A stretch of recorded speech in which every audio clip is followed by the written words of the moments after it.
ہاں لیکن ایمان لانے میں اس نے بڑی دیر کر دی، کیونکہ اگر آپ صلی اللہ علیہ وسلم کے زمانے میں ایمان لے کر آتا تو صحابی بنتا، لیکن نہیں لے کر آئے۔ اس کے بعد صحابہ کے یعنی ٹائم پیریڈ میں ایمان لے کر آیا، خیر تابعی تو بنا، اور حقیقت یہ کہ اپنی آخرت تو چھڑائی گیا، لیکن یہ کہ اس ٹائم پر اگر ایمان لے کر آتا تو صحابہ کا درجہ حاصل کرتا۔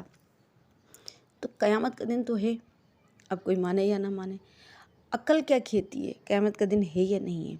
حدیث میں آتا ہے، قرآن میں آتا ہے، قرآن میں ہمیں بتایا جاتا ہے کہ یوم الدین ہے، حدیثوں میں آتا ہے قیامت کا دن ہے، آپ صلی اللہ علیہ وسلم نے بتایا کہ قیامت کا دن ہے۔ اب ذرا عقل کو پرکھ لیں، عقل کیا کہتی ہے؟ عقل کہتی ہے کہ قیامت کا دن ہونا چاہیے یا نہیں ہونا چاہیے؟ تو پھر ہم دیکھتے ہیں دنیا کو پرکھتے ہیں اپنی عقل سے، تو ہم دیکھتے ہیں کئی لوگ دنیا میں ایسے ہوتے ہیں جو ساری زندگی دوسروں پر ظلم کرتے رہتے ہیں اور ان پر کوئی پکڑ نہیں ہوتی اور وہ اس حالت میں مر جاتے ہیں۔ تو کیا ان کے لیے سزا نہیں ہونی چاہیے؟ ایک عقل کا سوال ہے، ایک یعنی سوچ کا سوال ہے۔ ہم منطق کے حساب سے اس سوال کو دیکھتے ہیں کہ آیا ایک شخص ساری زندگی ظلم کرتا رہے اور مر جائے اور اس سے کوئی پوچھنے والا بھی نہ ہو کہ بھئی تم نے کیوں ظلم کیا؟ کیا عقل اس بات کو تسلیم کرتی ہے؟ اس میں ایسی کیا بڑائی تھی کہ وہ جس طرح چاہے وہ کرتا رہے اور ظلم کرتا رہے لوگوں پر؟ کیوں؟ اس کو کوئی روکنے والا کیوں نہیں؟ پھر ایک شخص ایسا بھی ہوتا ہے، ہم دنیا میں چل کر دیکھتے ہیں، ہمارے آس پاس ہی دیکھ لیں، آپ کو کئی ایسے لوگ مل جائیں گے، ایسے لوگ ہوتے ہیں جو ساری زندگی ظلم برداشت کرتے رہتے ہیں اور اسی حال میں مر جاتے ہیں۔ اس کا کیا قصور ہے جو ساری زندگی وہ گناہ ظلم برداشت کرتا رہا اور اسے کوئی بدلہ بھی نہیں ملا؟ کیوں؟ عقل کہتی ہے کہ ان کا حساب ہونا چاہیے، ظالم کو ظلم کی سزا ملنی چاہیے، مظلوم کو اس پر جو کیا گیا ظلم ہے اس کا اجر ملنا چاہیے۔ عقل کہتی ہے یوم الدین ہونا چاہیے، قیامت کا دن ہونا چاہیے، حساب کتاب ہونا چاہیے۔ یہ صرف قرآن اور حدیث سے ثابت نہیں ہے، عقل اور دماغ سے بھی ثابت ہے کہ قیامت کا دن ہونا چاہیے۔ کیوں؟ کسی نے مجھ سے پوچھا کہ کوئی ایسا جملہ بتاؤ جو زیادہ ٹینشن اور پریشانی کی حالت میں بھی ہمیں تسلی دے سکے، ایسا کوئی جملہ بتاؤ مجھے۔ تو میں نے کہا سب سے بہترین جملہ ہے کہ آخرت ہے نا، حساب کتاب ہوگا نا، سب کچھ یہاں تو ختم نہیں ہو رہا، ہم نے سب کچھ یہیں پر تو لپیٹ کر ختم نہیں کر دینا، آخرت ہے نا، آخرت میں بھی تو حساب کتاب ہوگا نا۔ تو جو ہمارا دل دکھاتے ہیں، جو ہمیں پریشان کرتے ہیں، جو ہم پر ظلم کرتے ہیں، تو کیا وہ ان کو یہ ظلم بس یہ کر لیں گے تو بس ہو گیا ختم؟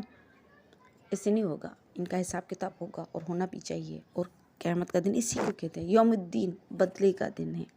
تو اللہ تعالیٰ یہ بتا رہے ہیں کہ قیامت کا دن ہے اور اس دن کا مالک کون ہے؟ میرا رب ہے۔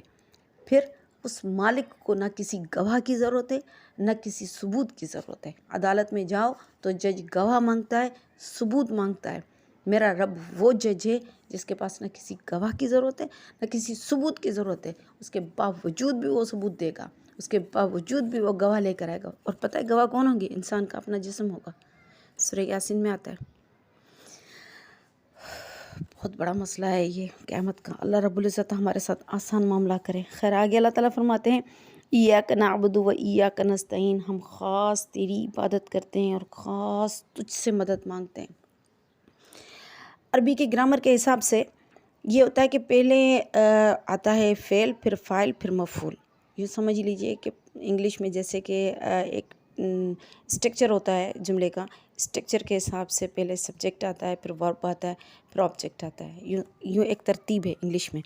تو عربی میں ترتیب یہ ہے کہ سب سے پہلے جو آتا ہے وہ آتا ہے فعل، پھر فاعل، پھر مفعول، یعنی سب سے پہلے ورب آتا ہے، اس کے بعد جو آتا ہے وہ آتا ہے یعنی سبجیکٹ، اس کے بعد آتا ہے آبجیکٹ۔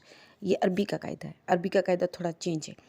تو عربی کے قاعدے کے حساب سے جو آتا ہے تو سب سے پہلے تو ورب آنا چاہیے، لیکن یہاں پر سب سے پہلے آبجیکٹ آ رہا ہے، سب سے پہلے مفعول آ رہا ہے۔ کیسے؟ ایاک خاص تیری، کیا خاص تیری؟ نعبد، میں ہم عبادت کرتے ہیں، یعنی ہونا یہ چاہیے کہ نعبد ایاک، ہم عبادت کرتے ہیں خاص تیری، لیکن خاص تیری ہم عبادت کرتے ہیں۔ یہ تاکید کے طور پر اللہ تعالیٰ نے بتا دیا کہ بھئی عبادت صرف اور صرف میرے رب کی، اس کے علاوہ کسی کی نہیں۔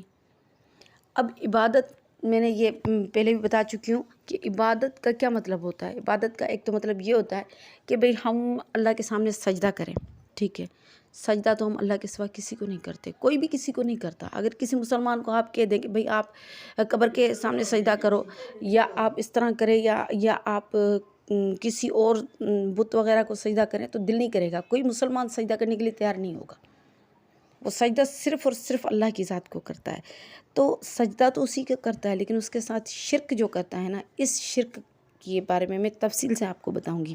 فی الحال اتنا سمجھ لیں کہ ہم صرف خاص اللہ کی عبادت کرتے ہیں، وَإِيَّاكَ نَسْتَعِينُ، اور خاص اے اللہ تجھ سے ہی مدد طلب کرتے ہیں۔ قرآن پاک پورے کا پورا کے پورا تفصیل ہے، اور سورہ فاتحہ اس کا اجمال ہے، یعنی اس کی سمری کہہ لیں، پرسی کہہ لیں، سمری ہے قرآن پاک کی سورہ فاتحہ۔ پھر سورہ فاتحہ کی جو سمری یا پرسی جس کو کہہ لیں، وہ یہ آیت ہے، ایاک نعبد و ایاک نستعین، خاص تیری عبادت کرتے ہیں، خاص تجھ سے مدد طلب کرتے ہیں۔ یہ اس سارے الحمد شریف کا نچوڑ ہے، اور الحمد شریف سارے قرآن کا نچوڑ ہے۔ تو آپ سمجھ لیں کہ اس پر ہماری پوری زندگی ہے، پورا ایمان ہے، پوری بیس ہمارا اس پر ہے کہ خاص تیری عبادت کرتے ہیں، خاص تجھ سے ہی مدد طلب کرتے ہیں۔ اللہ رب العزت ہمیں اپنے سوائے کسی کے سامنے جھکنے والا نہ بنائے۔ وآخر دعوانا ان الحمد للہ رب العالمین۔